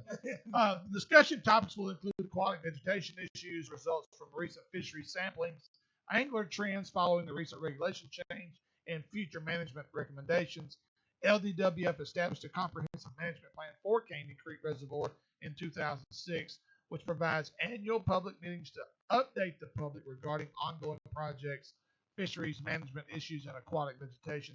It's going to be, let's see here, public meeting Caney Reservoir, when? March the 2nd. It's 7 o'clock at the Jimmy Davis State Park Conference Center there in Chatham. So Jimmy Davis State Park Conference Center in Chatham, March 2nd, 7 o'clock. So.